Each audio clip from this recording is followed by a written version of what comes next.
সীমানাতে আইছিস। নুরুদ্দিন স্বপ্ন তার আকাশের উপরে যাওয়ার, বিশ্বাস সেখানেই আছেন মা। গল্পের নুরুদ্দিনের মতোই সিনেমার আকাশ জয়ের ইচ্ছা তরুণ নির্মাতা আহসান শরণের। চরকিতে তার নির্মিত স্বল্পদৈর্ঘ্য চলচ্চিত্র প্রকাশের পর যেন নিজের স্বপ্নের আকাশে ডানা মেলেছেন তরুণ এই নির্মাতা। ফিল্ম ইন্ডাস্ট্রি যদি ডেভেলপ করতে চায় তাহলে স্বল্পদৈর্ঘ্য চলচ্চিত্র বানানোটা খুবই জরুরি প্রত্যেকটা ফিল্ম মেকারের জন্য, যারা ভবিষ্যতে বড় ফিল্ম বানাতে যায়। আমি আসলে এরকম সুযোগটা পাইনি, তো এই ফার্স্ট টাইম আমার জীবনে এরকম একটা সুযোগ আসছে যে চরকিতে আমার অভিনীত একটা ফিল্ম যাচ্ছে এবং আমার ডিরেকশনে একটা ফিল্ম যাচ্ছে। প্রয়াত চলচ্চিত্র নির্মাতা তারেক মাসুদের কর্মজীবনের সংকলন করতে গিয়ে একটি গল্প মনে গেঁথে নেন আবির ফেরদৌস মুখর। 4 বছর লালনের পর নির্মাণ করেন স্বল্পদৈর্ঘ্য চলচ্চিত্র সুব্রত সেনগুপ্ত।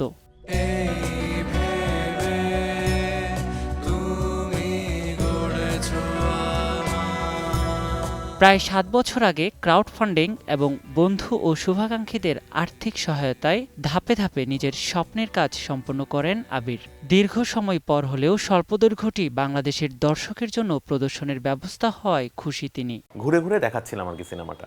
এটার পরে মানে হোয়াট নেক্সট দেখিয়ে ফেলেছি। এরপরে কি হবে? এরপরে ইদার আমি হচ্ছে এটা ইউটিউবে দিয়ে দিব, ইউটিউবে দেখবে। তো সেইখান থেকে আসলে এরকম একটা প্ল্যাটফর্মের সুযোগ পাওয়া এবং এরকম একটা প্ল্যাটফর্ম আমাদেরকে সুযোগটা করে দেয়, অবশ্যই এটা ধন্যবাদ চরকিকে যে এত সুন্দর একটা সুযোগ আমাদেরকে করে দিয়েছে। স্বপ্ন আছে, গল্প আছে, আছে প্রবল ইচ্ছাশক্তি, নেই শুধু অর্থ। থমকে গিয়ে খানিকটা দূরে সরে থাকলেও আকস্মিক এক ছোট ভাইয়ের আর্থিক সহযোগিতায় কাজের যোগান ফিরে পান তিনি। অনাকাঙ্ক্ষিত ভুল, বিশ্বাসঘাতকতা ও সেখান থেকে ফিরে আসার গল্পে নির্মাণ করেন ইতিবৃত্ত কিংবা বাস্তবতার পুনরারম্ভ। একজন তরুণ ফিল্ম মেকারের ওই যে ওই গল্পটা যেটা আসলে মানুষ একটু বুঝতেছে না কি, ওটা যখন চরকিতে যায় ও আসলে একটু কনফিডেন্ট পায়, দর্শকও বোঝে যে আচ্ছা এটা চরকিতে যখন আসছে তাহলে একটু দেখি এটার কী আছে, এবং ওই মেকারটাও একটা ভরসা পায় আচ্ছা চরকির মতো একটা প্ল্যাটফর্মে আমার কাজটা গেল, একটা প্রমোশন, ওর জন্য একটা বুস্ট আপ ও এক ধরনের ইন্সপায়ারিং। এবং আমার মনে হয় ওটিটিদের এই যেভাবে চরকি এগোয় আসছে এরকম সব ওটিটি প্ল্যাটফর্মগুলোকে এগোয় আসা উচিত এই শর্ট ফিল্ম মেকারদের দিকে। তাহলে অল্প টাকায় আমরা অনেক বেশি গল্প কন্টেন্ট ক্রিয়েট করতে পারবো, অনেক গল্প বলতে পারবো। জীবনের শেষ বয়সে প্রতিটি মানুষ ফিরে যান শৈশবে, সেই স্মৃতি আঁকড়েই বেঁচে থাকতে চান তারা। এমনই গল্পে ড্রামা ঘরানার short film the sky gets gloomy at night নির্মাণ করেন মাহমুদুল হাসান আদনান।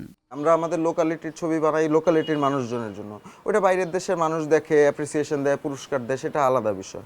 কিন্তু আমাদের এখানকার মানুষকে আমাদের এখানকার ছবি দেখতে দেওয়া করে দেখার সুযোগ করে দেওয়াটাও একটা মহৎ উদ্যোগ। বন্ধুত্ব ও স্বপ্ন, বাস্তবতার কঠিন লড়াই নিয়ে শব্দের ভেতর ঘর নির্মাণ করেছেন ফুয়াদুজ্জামান ফুয়াদ। তরুণদের হাত ধরেই চলচ্চিত্র ফিরে পাবে তার সোনালী অতীত, এমনটাই প্রত্যাশা সকলের। নিয়াজ শুভ, সময় সংবাদ, ঢাকা।